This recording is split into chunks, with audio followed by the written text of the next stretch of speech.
2, 1, action. Alright champions, welcome back to Jaba Pod. Tulikuja live kidogo lakini Gen Z manze protest ni noma. So ilibidi tuende kidogo to capture tuzifanyika huko nje ndio turudi. And we're fixing this nation. Ama niaje Slobodan? Actually, my brother, I want to tell those who are at home that when a generation decides enough is enough, history listens and the world watches, and that is what is happening now. The Gen Zs are not in the streets just for noise. They are there to respond to the betrayal that the government has done to them. At the other time, Gen Zs they demonstrated, and they had issues that were supposed to be sorted, but it comes out after camera and all that, there's nothing that was changed. And that is betrayal. Yeah. I know as a young nation, as young people, we are the future. And being that we are the future, we must prepare that future. We know what we want to be. We know the world we want to be in.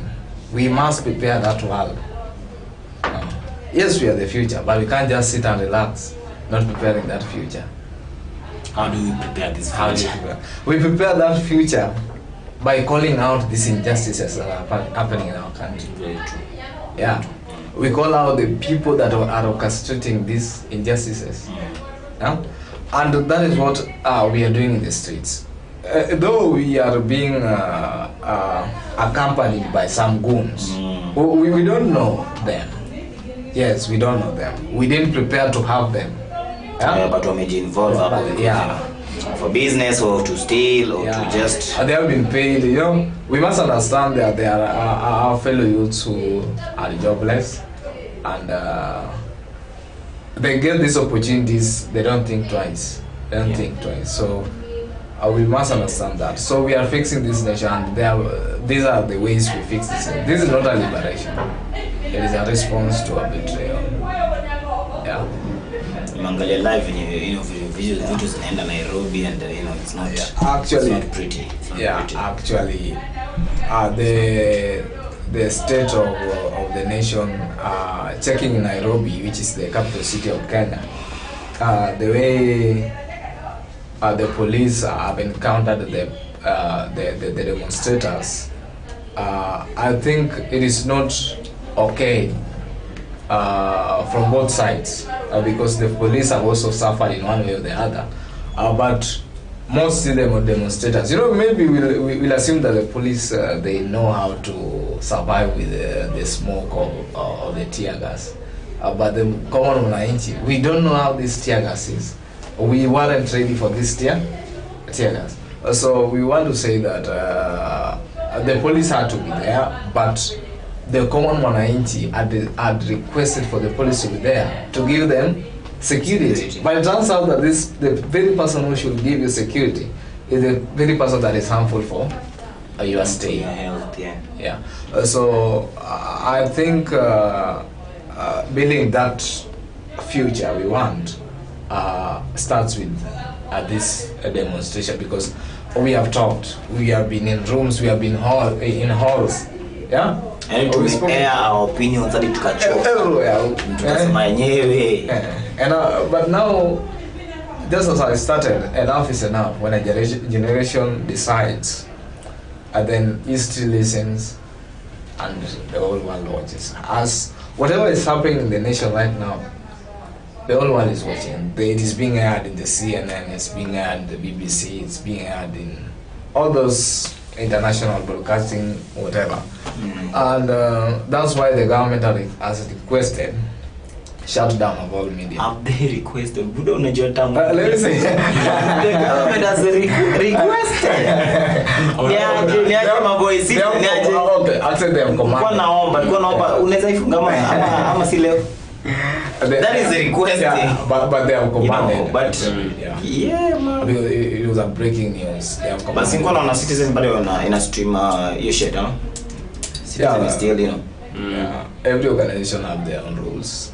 The government might have its own say somewhere, but actually it is in the constitution for such a demonstration to be held, so that we know who was there and who was not, and how it happened. Because when it is not held, how will you know that someone was shot?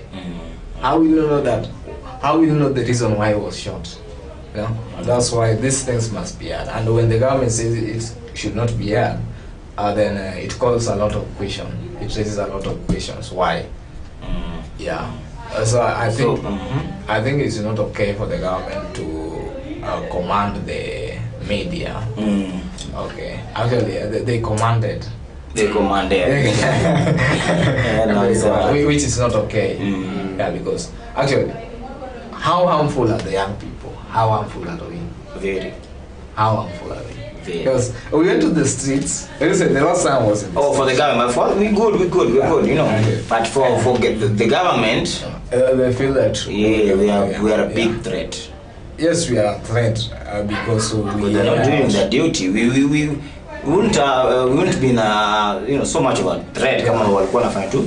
The young people are bringing out the injustices. We are bringing out the injustices. And we're exposing them because we have phones, we have cameras, you know. We are telling them the truth. The other day, our brother died. Our brother Ojwang. Why was Ojwang killed? Why must they kill him? There are questions that should be asked. Because how dare you pick someone from his home, promise the parents that this person is going to be taken care of, is in good hands, then it comes out before the dawn of the next day, this person is already dead. No more. And I hear the money that was being collected vanished from the account. The money just vanished. It went into a thin air. Quite serious. Yeah, because you doing sisi kwa sisi. Yeah, sisi kwa sisi. I think a lot of us contributed. Even if you contributed your 10 bob or 20 shillings, you contributed. So someone took away or escaped with that money. You know, we have wise people. We have smart people. Let me tell you, my friend. But I hear the Nandy is being accused of spearheading this whole thing, Eric Omondi. No, Eric Omondi, if it could have been Eric Omondi, he could have done that before. But he's accused of taking money from this guy pia ambaye sisi kwa sisi contributea, the lady from Dubai ama ilikuwa Qatar ama Saudi Arabia. Then now kulikuwa na mwingine pia alikuwa anachangiwa sijui aende operation sijui wapi. She had to pay Eric Omondi. Hiyo pia ilikuwa command. Omondi command 100k. So I was watching that whole drama yesterday. And so are these victims are the ones coming out, or they're just people? They're whistleblowers whistling for them, blowing for them whistles. That's what I said. I said in the other time we started the live. Is that good things must have setbacks, and the setbacks are the naysayers. And they are very smart. You know, lies sell more than truth. Lies sell more than truth. Yeah? When someone is doing something good, there are those who are naturally controlling the economy in the world, and we are not. When they don't sit at the table, they don't become part of the table, and then that thing must fall. And they have that got a complex that thing must fall. You know, these people who have got a complex, whatever they say must happen. So I think these are these very people who are trying to bring this sisi kwa sisi down, because it has helped a lot of people. It has helped a lot of people. So even this sisi kwa sisi, they see it helping the protests now, and that's why they are trying to bring it down. So that it might fall before the protest gears up. No? Yeah. But again, a state of the nation coming to this Gen Z protest. The very people we are electing. You know, it is very disappointing that I wake up every election, go to a polling station, Very early, but then the last time I woke up at I mean, I'm probably 5 months. Eh? I think I'm the I think I'm the top 10 vote hapa town. Actually, where do you vote? Nitoje koju hapo kwa dio. Town hall. Pale town hall kweli tulikuwa tuna vote hapo the Dio's office place in you know. Yeah. Hapo na town. Hiyo ndio town. Yeah, hapo sasa. I voted in Sauti primary with the governor, I think. Yeah, so with the governor. Yeah, the governor votes at Sauti, my friend. You voted with the governor. Lakini nimechoka na mjaluo. So no. Actually, we voted at the same. You had to like no. I had to bring the governor.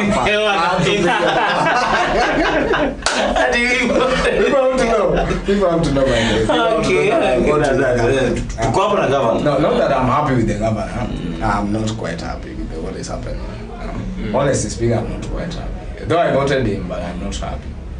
Yeah, I voted him because I expected he was going to bring change. You know, I expected so far. So far. Amejenga barabara fulani ya kwenda huko by the way. Yeah, there's a tarmac road going down. Naenda huko sides. Yeah, you know every governor unajua. Yeah, they must do that. You know, they must do that. Without to the next town. Kanyimachi. Sasa hii na iko karibu kufika huko. For that we appreciate it. You know what is good we must appreciate. Yeah. And whatever is bad we must also bring out there. So what are the bad things that you see happening in the county that actually should be really happening? One of the things that I think is wrong Yes. I think it's wrong unless it's explained is this issue of the market on the other side. Or the one that World Bank is supposed to be the market that was privatized. You know, people were supposed to build it personally, privately. So after building, after being confronted that Lenin, we have this such a place. Please, we want you to build us up as fast as possible before this regulation, and please build something smart. A lot of people, maybe they're just speculations. I'm not quite sure. You know, people lie. They have to go extra mile so that they can come up with structures over there. But after coming up with such structures, they were demolished. And there's no compensation. You know, it really has. You know, this is, you know, some of those whose buildings were taken down are voted for the government. So they are very disappointed. These are people who voted for the government. Why can't the governor call them, sit them down, tell them this and this and this, and this is this way. Okay, we did this. It was supposed to be done this way, but now because you lost this, let us give you this. Let us negotiate. But I heard that there was compensation. You know, but the people who are compensated and the people who are never compensated. Oh, so compensation. Yeah. Okay, I just heard. I don't want to insinuate anything. I just heard some few people saying that it looks like compensation was. Yeah, it was biased.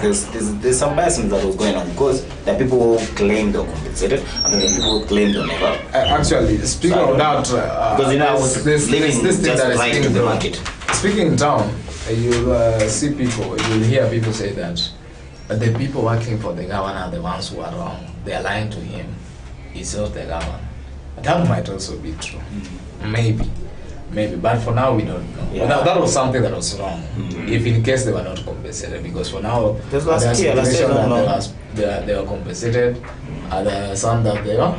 The land is just bare. You know, they were hurried up. You know, they really hurried the demolition process. Yeah, the demolition process. They really hurried it up. I thought that it was just something that was way up. You know, it was a project that the machineries have already been maybe in Rongo, so they're just waiting for the people to demolish the old buildings and then they just come and start it. And it's been a year now. Nabado you place compare. So I don't know when they started. I don't know what's the plan, but that is why Sai at least, you know.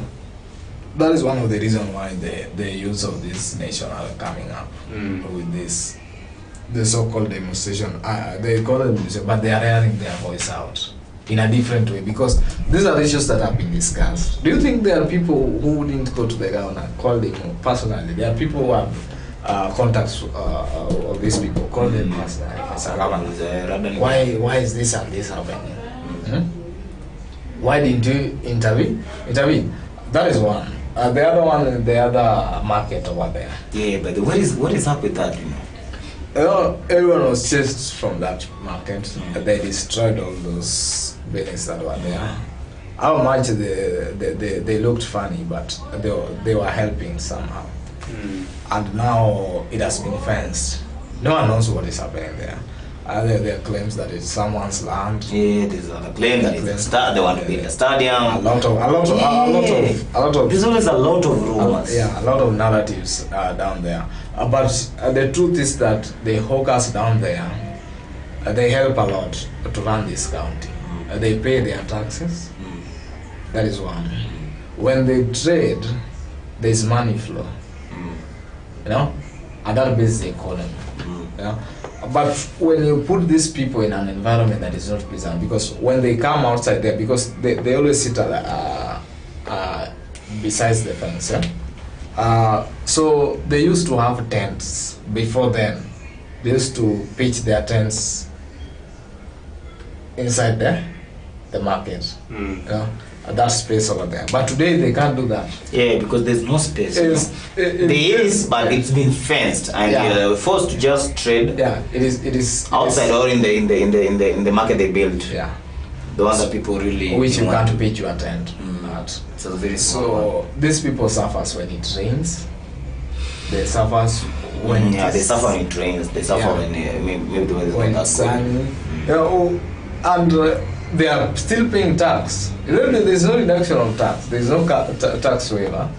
It's the same tax that we are paying the other area, and that is not good. You know. What do you think is happening really? Why is actually what I said? The other market, the other market. Like what is? Actually, there are a lot of speculations. There are a lot of speculations. There are a lot of says, and we can't have the surety of what is happening. Those politicians are just politicians. What do you think? Would it be that maybe this guy is just working, but it's us who are not really seeing his work? Like you see, like the governments which have performed really well, but people there's that opposition. They keep opposing what is being implemented each and every time. But then once this government is out, it's when they see, oh my word, the impact. This guy was so good. Why the fruits of now they're seeing how the sufferings that the new government has come with and now or has brought to them, and now they're like, oh my word, the other one was better. I think that happens in with every era and with everyone, you know. Like we are here right now, going to Mandamano as Gen Zs, and we're saying that Uhuru's regime was better. And when we were in Uhuru's regime, we were saying how Kibaki's was better. And when people were from when Kibaki's regime, the other time that there was 2007 there was post-election violence that will remain in the hearts of everyone in this country forever. They were saying that Moi was better because there's no that amount of bloodshed. We've never seen that. We've never seen that amount of bloodshed like in 2007. And that was Kibaki's era. You see, so. It's just a norm that when you go, people start missing you. I think that norm, it's not something that is erupting now. It's something that has been there because a dying man or a dead man is often praised more than the living. And the Bible supports that. It says that it's better to be in the house of sorrow than to be in the house of joy. It brings that narrative of enjoying the sorrowful part of someone. You know, I think it's a saying in Luo that the dead should not be spoken of. You can't discuss the dead. You shouldn't discuss the dead. In a bad way. In a bad way. I don't see the pastor saying that, God, today we are here, we are burning this son of yours, though he was a thief. Never, even literally burning a thief. Nasikiaga hapo watu wakisema venye alikuwa mtu mpoa. Alikuwa I do transport business and nilipeleka 10 kwa bike fulani. We literally knew this guy. Msee alikuwa ameiba manzi. Hata the funeral wasn't like that big deal or something, but Buddha, nisikia testimonies hapa niko. Okay. Hata mwizi ako na mafans. Always remember that. Hata mwizi kuna msee alikuwa anamprovidea for, even the worst people in the society. That people kuna venye sahi many Gen Zs, tunachukia Ruto and everything because we see that, he's oppressive, he's doing this and this. Kuna watu sahi ndo wana gain vibaya sana. Ruto na wabamba vibaya like, mbona watu wanasumbua bana. Sahi tuko kwa unga. They are blinded. Tuko kwa unga. So even the worst person ever akona mafans. That song Kiande has said this in a song. Alikuwa ni mwizi mweke mali pema peponi. Alikuwa ni mpenda mweke. Yani everyone now rest in peace. Rest in peace, even the bad ones. Even the bad ones. And that is a narrative that people have this of praising the dead and condemning the living. Like tukai regret, tukai pata like the next president after Ruto. Love to say manze hata tunge protest manze. Hapo sasa tuko do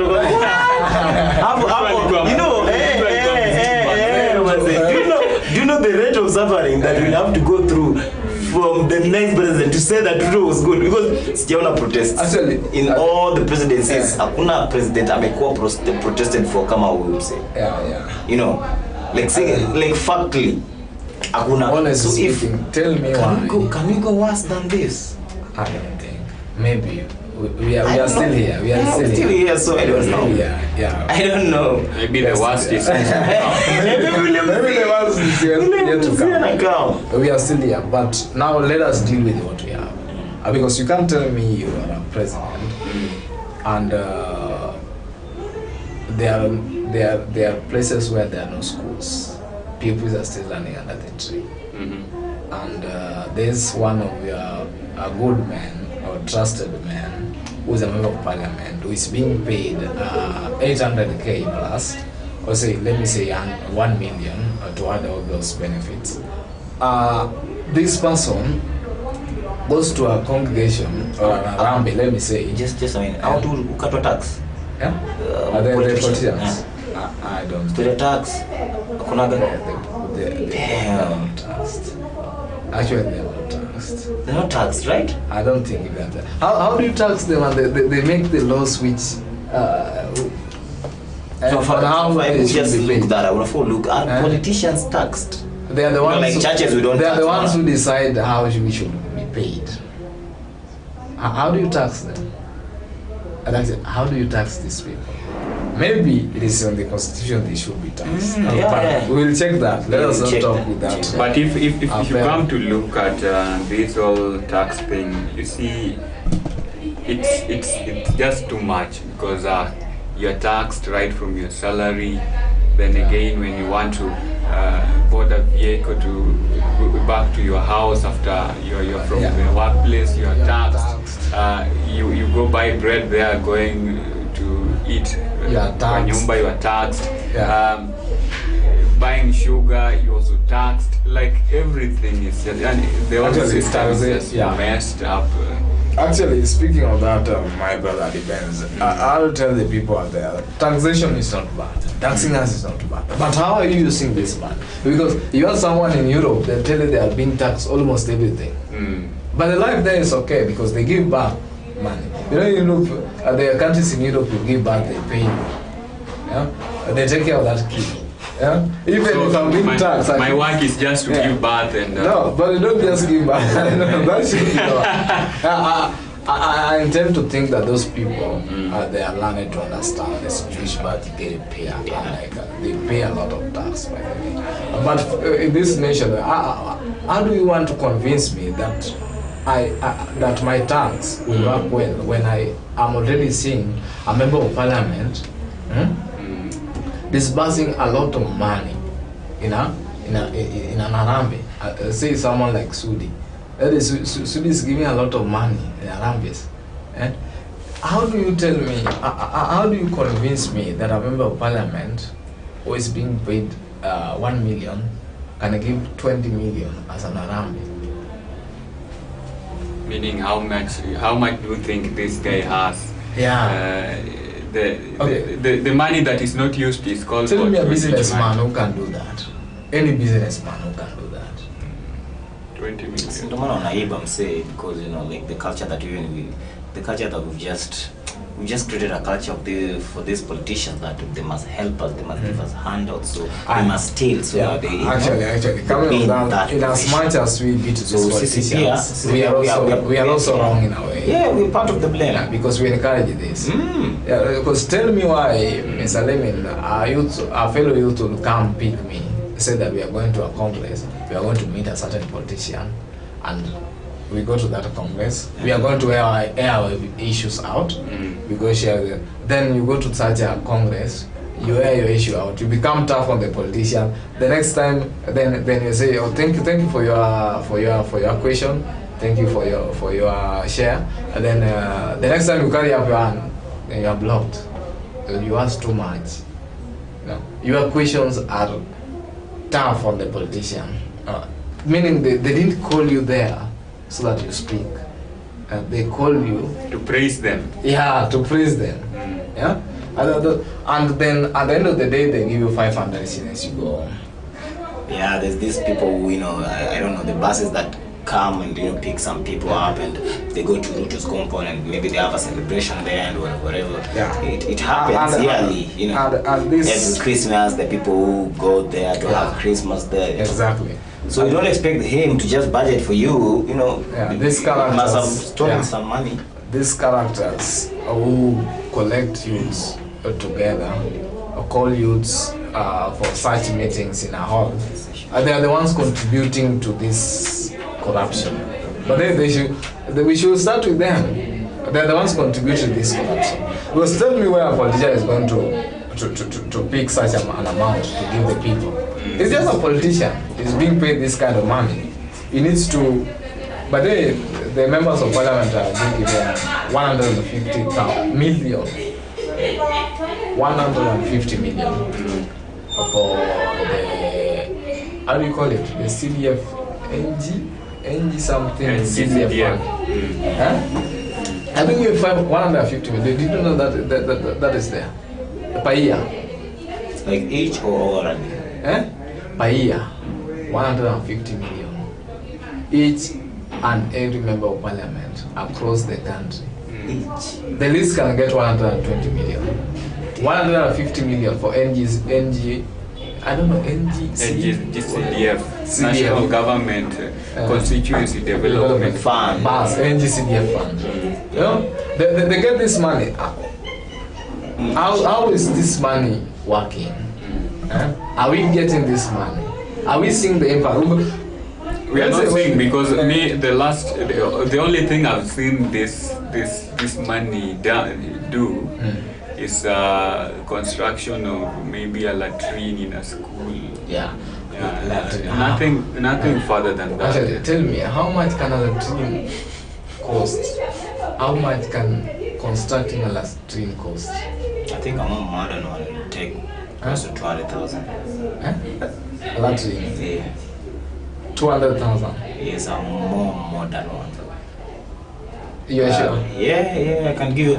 Jana, we were talking about that with a friend of mine where I work, and we just had the budget. We just did the budget, and of a latrine. We just did the budget of a latrine, and if it's a homemade latrine, it will take close to 150 to 200. But with, you know, the school latrine, 95,000. 95,000. Yeah. 95,000. Yeah, that is like approximation, you know. Including labor. Yeah, we've built the entire latrine. Okay. It's How many doors? 95,000. 2 doors. 2 doors? Yeah. Latrine? Yeah. 2 doors. A latrine. 2 doors. 150,000. 150,000. Are you also a Okay. politician? Here's the thing. Let's get that in the conversation. Chukua simu yako enda kala. That's questionable. Chukua simu yako enda kwanza wewe ingia tu hapo live, acha tu mimi ndo ni calculate, you know, because I have let me just do the math. Nikwambie mbona naenda 195. Yeah. What is the cost of cement? Say thou. Okay. So 1,000, hiyo like a double door, whatever, a double door latrine, itachukua something to maybe we talking about the slab first. We don't talk about the walls or anything. Tunaanza na slab. Itachukua maybe 4 or 5. Okay. So let's do 5. That is 5,000, right? For just cement. Afu sand. Price will vary. Sand side in 3, so we'll need like maybe 20. For the entire thing. For the entire thing. Okay. I know tunaanza na slab kwanza, but acha tuachane na the entire thing. Slab, unadhani place yenye 5 simiti zinaenda. Sand will vary ngapi itaenda? Basic knowledge, tu hata hujai build anything. Umesema simiti moja. Simiti 5, place simiti 5 inatumika sand. 10. Inaendaga hivyo 10. So let's go with 10. Na each ilikuwa ni 300. Yeah. So that is 300. That is 300 times times 10. That is 3,000. Plus that is 5,000 plus 3,000, 8,000. Alafu kokoto. Because unajua lazima kokoto pia, let's do the same price, 3,000. Yeah. So that is 3,000. That is 11,000. Then cho sasa kuna this wire mesh wanaweka kwa cho. Unaona? Yeah. So hiyo wire mesh huyu ina cost 1,700. Then you need like 2 of them because it's a double whatever. Then you need like 2 pairs, like wanaweka juu na chini, kwa hiyo slab na juu na chini. So that is 1,700 times 4. That is something 34, that is 68. So 6,800. Hiyo ni whatever. Bado tujaangalia hizo material. Umesema hii ni double door, kumaanisha mlango 2 peke yake ama mlango 8? Mlango mbili azini nicho yenyewe. Mtu anaweza ingia na mtu pia ingia like 2 tu. We budgeting on 2 peke yake. Okay. Na tu budget kwa yenye ungekuwa unajenga ukiwa na kwako. Ya kwako ingekuwa expensive than ya shule inajengwa tu ile ya. Okay. So your budget inaingia 17,800. Okay. Alafu we have this introduction. After cement and whatever, kuna kwa there's something inatoka kwa chini inaitwa nini? There's this thing that make sure achana na the wire mesh or something. Make sure that your whole ikishaekwa like hizi sambaratika. Hizi chosen tunatengenezana kitambo azikuwa na hiyo kitu, ndio maana I forgot the name of, but inabaiwa kwa hardware pia, it's some powder squeeze. Hii kitu inafanya cement inakauka. I don't know the name. But nitaikumbuka tu add. I think it's 1,000 or 2. Okay. But tutaongeza baadaye, I don't remember the name. Then shida sasa inakuwa kuchimba. Sasa kuchimba hiyo choo ndio inachukuaga do nyingi. How much? Bro, kuchimba futi moja ni pesa ngapi? 1,200. And the least food unataka kwa choo ya shule inakuaga 40. 40 msee. Because hii ni ya shule, ya home unaweza kata 10. Because ya home itajaa sana, mko tu maybe 7 or 4 2. But ya shule, because the school inakuaga na population ya the whole kijiji, lazima mchimbe big sana, iwe so deep that hizi jaja haraka. So you'll go minimum vitu unaenda ni 40. So that is 40 times that hiyo 1,000, tuseme tu 1,000. Hiyo ni 40k. Hiyo ndio na boost your budget. Kuchimba ndio na boost your budget. Na hiyo umetumia laborers. If you use a machine kuchimba ni 150,000. Kuchimba 40 feet ni 150,000. So we're not going to use a machine. We're going to use laborers. So budget ni 17,800 plus 40k. Ile ya kuchimba tu imeshafika 57,800. Ndio umejenga slab. Haujapiga walls, unajua whatever hizo into aje bricks, and then there's cement again, and then there's mchanga again, alafu tena kuna mabati. So guess kama hiyo budget itafika 95. Ama tuendelee tu tumefika 57,800. Unadhani bricks ngapi zinazochukuliwa kujenga shed? Bricks kama ngapi hivi? Double. Juani. Wewe uko serious? Wewe uko serious? There's a plus 50. Yeah. Man, 50 ni ndogo sana. 50 huwezi, because even tukicount sahi hapa kutoka hapa hadi hapa hivi ni 10. Hapa tu hadi hapa ni 10. Okay. And hii space tu peke yake inachukua more than 50. Hii space tu like kutoka hapa hadi hapa inachukua more than 50. Okay. Yeah. So like with So the Latin, I think it's let's do 200. Okay. 200 minimum. Break side pesa ngapi? I don't know. Break more. Huh? 5 bob. The last time Ni I 6 7, but okay. Tupige 295 kama unachukua nyingi. So 200, so 5 bob, that is 1,000. So 1,000. This is quite expensive, baby. 1,000. Alafu that is 58,800. Alafu there's whatever. Mchanga tena, you need the same 10 tena hiyo ni 3,000. That is 61,800. Alafu uko na zile mbao za kupiga. No, achana mbao. Hizi Linton kuna hizi wires zina washikilia. Hizo gives me how much? Hizo zinakuwa how much? I don't know. To skip hiyo. Sijui tuna skip. Mabati na the hood, because you need unadhani wood inaweza chukua pesa ngapi hapo? Wood. Ya kupiga hiyo mabati. Just a double dose, so you know, si big sana. Mbao kama ya 50 ngapi? Familiar with the prices of Timber. Unaweza guess foot ngapi? Kama nimekwambia sasa hii foot moja ambao ni 20 bob, I think. Oh, 20 bob. That will 20 bob. Foot moja foot bob ina. So we can use 200. Something with this. We can use 250, you know. So that is like 4,000. So that is 4,000. So tayari unajua tuko whatever. Tuko 65,000. That's 4,000.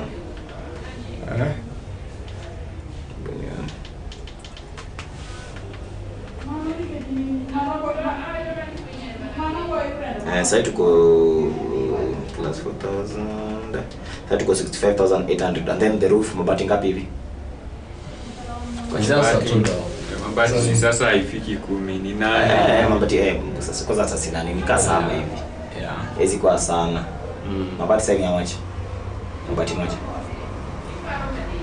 It's 1,000. So that is 7,000. That's 72,000 plus rangi. So ile budget yangu. Okay, that is a higher that is basic msee. That is basic. Okay, let's use. Unakumbuka kuna vitu zenye hata tujaongeza because nimesahau. That is basic. Let's go with that one. But sasa still ulisema 150 million. 150 million bado. So umetoa pesa ngapi hapo? Sema tu hata haijafika mita. Like kubwa. But unajua is not building one toilet. Unajua shule ngapi ziko, kwani shule ngapi ziko kwa but again we don't construct toilets every day. Yeah, that is or true. Every year. That is because this money is being given annually. In this budget it's there. And next year bado tena next year is there. At all this period we want to see what has been done. We want to see clinics somewhere. You know, we want to see some police stations somewhere. Yani mimi huona ni kama according to the money that our watu wanapewa. Tunafanya tunamka hivyo na clinic bro bana, msimjenge tena clinic nyingine bana. Hebu mstengeneze tena barabara tena basi. Tumetengeneza sana. Yaani umetengeneza barabara kwako in the doorstep. Yeah. Because with the kind of money that is in Kenya, actually, to be honest, I've read that many of the this government officials, how they are being paid. And it is very much questionable if someone sits down and understands how this system is playing with us. Because tell me why this person who has this amount, which is for the NDCDF part, is not doing all these projects. Again, this person, you know, the member of parliament is being given 30 million with the low interest loan every 5 years. 30 million with the low interest loan every 30 years. Like grant fund were out there, or like. Yeah, and you know there are a lot of grants. Yeah, a lot of grants. Yeah, and these people, they still choose to take from us the little that we need. We don't need much, by the way. We don't need Unafo budget pia that unadhani umse anapeaga watu do daily how much is it? Okay, that to me, yeah, anaweza kwa Nairobi for a month, lakini hiyo 1 week atafika nyumbani, hiyo 1 week. Just spend donga pia hizo handout ndo tunasema. And okay, with that does not help the common man. The handouts that you give people, your friends. Actually, you also give handouts. Yeah, you have friends who yeah, but unajasika you know, yeah. And at that time, ukiangalia, it's really not even a drop in the ocean. It's just a drop in the ocean. Yeah, actually, they don't give much. We just said here. Actually, they call you like handouts on the campaign. It's a lot of. No, leave alone campaigns. It is not time for campaign. It's not time. Kama hiyo ofisi wanakula mse wanarudisha ile ndio walitumia kwa campaign. It is time to work for the people. And tell me why they are calling the youths to sit down and give them 500 shillings for no good reason. Because have you ever asked for a politician to meet him now, as we are talking now? But tomorrow you'll see someone calling that, you know, there's a leader who wants to meet us this and such a time. You go into a hall, you speak nonsense, at the end of the day, and there's something that changed. You know, it's hurting by the That's why I think teachers were really killing us while in school, because they feel so much disappointed when they teach a topic, then the same topic that was taught the other week. The whole week the topic was taught. On Monday, you understand nothing on the topic. You know, it gets so disappointed. What kind of a student is this? Well, we were still young to understand why these people are so much aggressive with us. And that is why we are so much disappointed. That's why the Gen Zs are so much, because why should they go to school, have that degree, or have that master's? You know, their officers should go, they'll tell you that, okay, yes, you have this degree, but we need a master's. Once you have the masters now, they'll need a PhD. Yeah, you get into this job. That's the first talk you'll have. And then this person struggles so hard, gets the masters. Then you come back and say, no, you know, the period that you are doing masters, we upgraded again. We only need the PhD still. The next time they'll need professors. Actually, whatever I'm speaking here, there are people who have done that. There are people who have been there. No, they are not just talks. Yeah, I'm glad I'll never be there. Hata degree sina. Wewe unataka masters. Hata degree sina, lakini hiyo job nataka. Napata. Yeah, they are very frustrated. They are very frustrated. Kaya jealous mse. They are very frustrated. Oh, you'll be like jealous. Yeah. Wanaita watu wa A hapo, wewe unajua kuna doubt yako lakini unaenda kwa watu wa A. Confidence yako inakupea job. Yeah. You know, these issues, like now this 150 million, before we go, we run into the president himself. Let's come with these members of parliament to pass the bill that now is affecting the nation. You know, the demonstrations now has a mixed up reaction, because there are people who are demonstrating for the bill, there are people demonstrating because we are being killed. You know? There are those who went for candlelighting to commemorate, to remember those who died last year. But today they join hands together. Because checking on these things, they are being brought by one thing: lack of good governance. That's why they were there. That is what brings them together. So they were all right. So tell me why this member of parliament is being given this such amount. He goes to the parliament, he doesn't speak, It doesn't air out our issues. I would say we have a lot of members of parliament. How many are there? There are 300 or what? A good number. I don't expect everyone of them, each and every one of them to speak, but at least one of these. It's not a must to talk. At least do something that can be seen.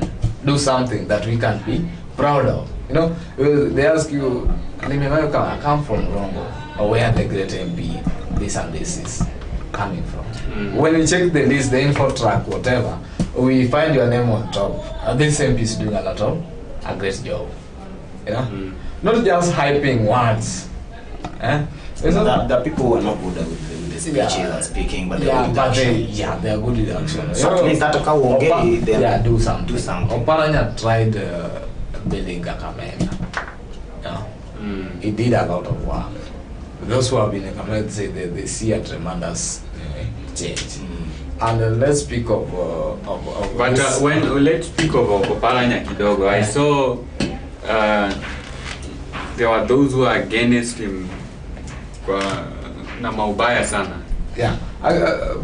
For now he communes with the government.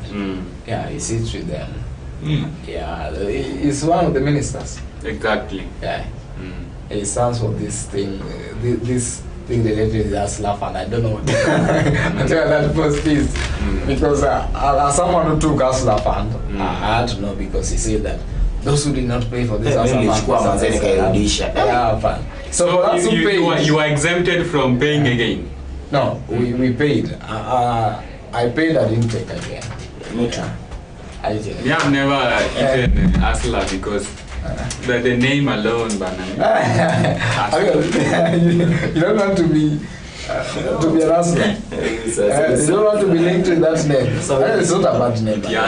You know, it's not a bad name. We are all Aslays. What's wrong with that? We are all Aslays. No, we hustle. We are. You see, when God created us, now here we go. There's this title that God gave us. We are royalties. Yes, that's the. We are royalties. So the moment you associate. No, it's calling yourself an Aslay is not demeaning yourself. It's just that it is what is there. Like jana pia natoka kwa vile wanasema sisi pia tuko jua kali hapa. Jua kali.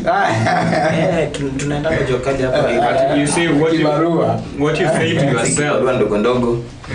Yeah, actually it's not bad, but yes, we took it. Yeah, some of us paid back, some of us didn't. And there was CRB, Dama, they were exempted.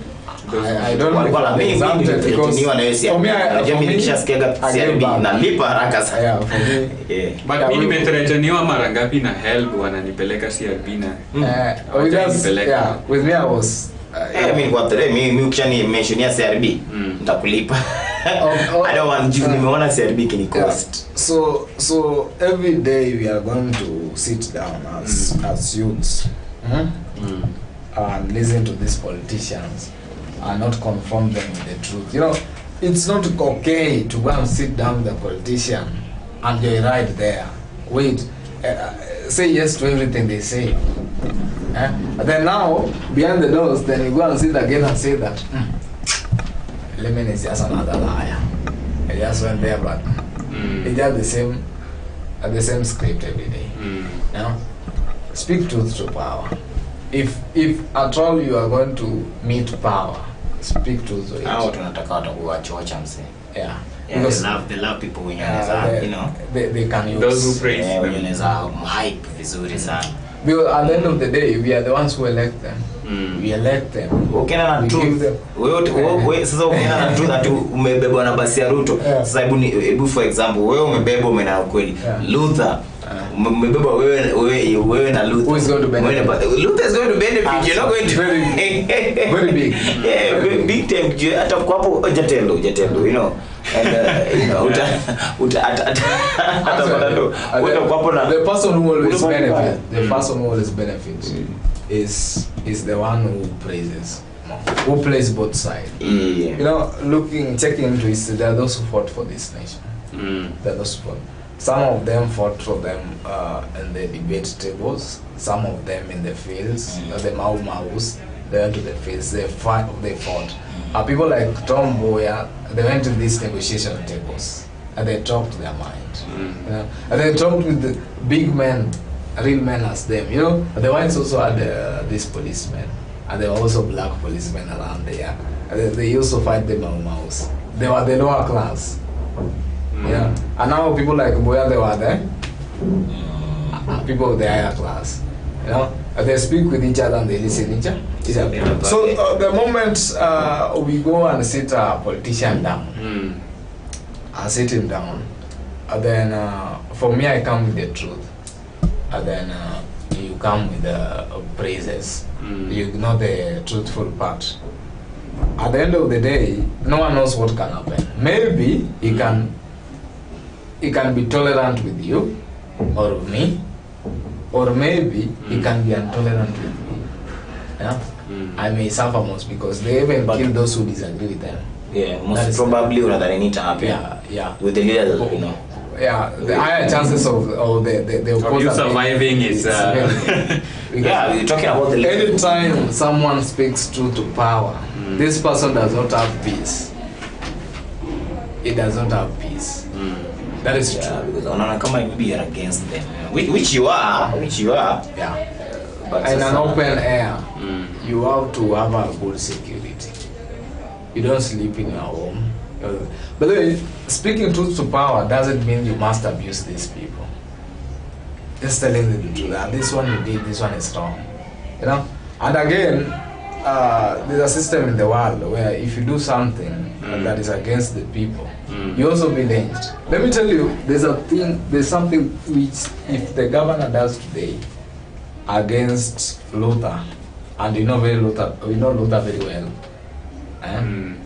as someone who doesn't insult people, someone who doesn't spike abuses on people, I tell you the people will burn that home. The people will have to come together and burn that home. That is something that is always there in this world. No one is powerful more than the other.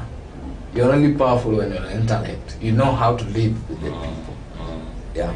So we were on this 150 million and how it's being used. Yes. Yeah? Yes. And doing our calculation, we say that a latrine can be built with 95,000. A $2 train. Meaning that let's make how many dollar latrine? Old school. 16. 8 this side, 8 the other side. That money does not even accumulate to 1 million shillings. You see, and that one means that we are left with 149 million. You see, like the bigger it is, the cheaper it is actually. I said in our times. Yeah. I think maybe inaweza chukua kama ni nyingi sana. Kama ni 8 huko. This amount. Hiyo whole itoka bado ni moja tu. So and they don't tell us how this money is being used because we don't ask. We don't know.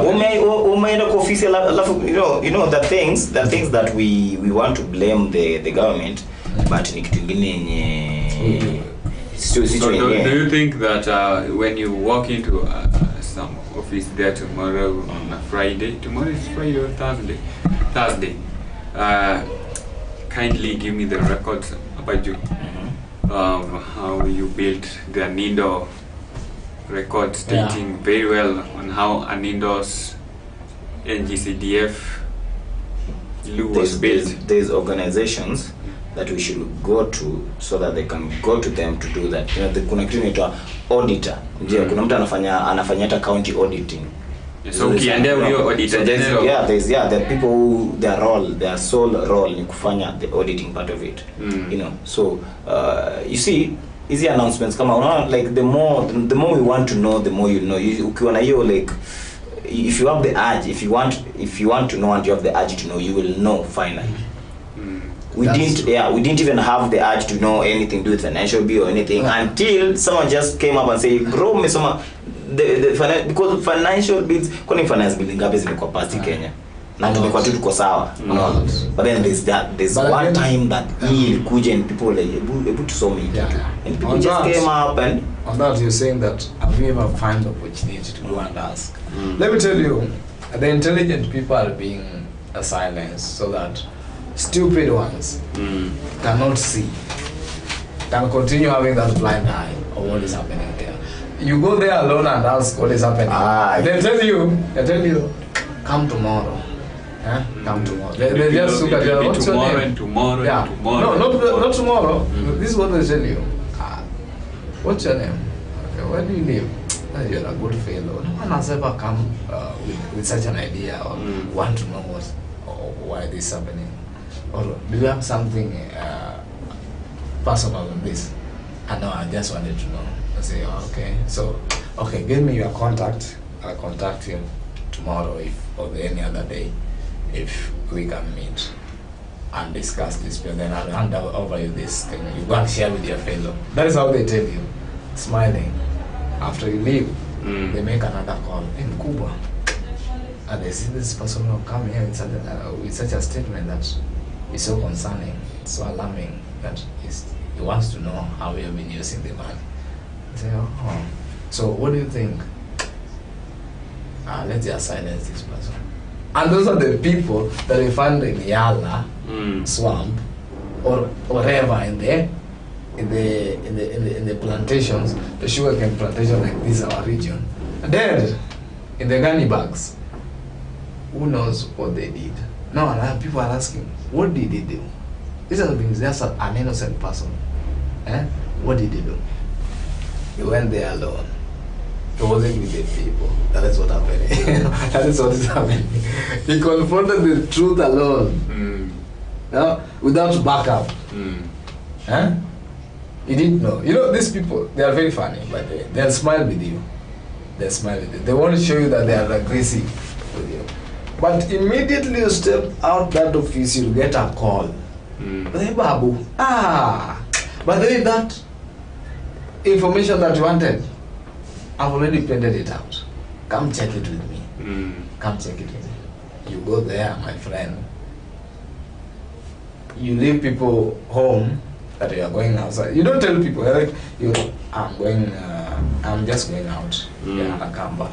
Because you think that you are talking with a governor or an MP or a minister. You're a good person. You don't want people to know. But then I'm still making a good relationship. Then you end up. Kuna deal na Ivan. These are things that happen. But then I'm not speaking out. We can talk about it smiling, but that's exactly what happens. That is something that we don't need to be ignorant about. These are things that happens. That's why the government is now confused when these agencies are coming out boldly and they are showing some unity. Out of nowhere, people are just united. They are showing some unity and they are confused. Where can we start from? Where do we strike? Because you can't strike him because he knows her and he knows that he was here.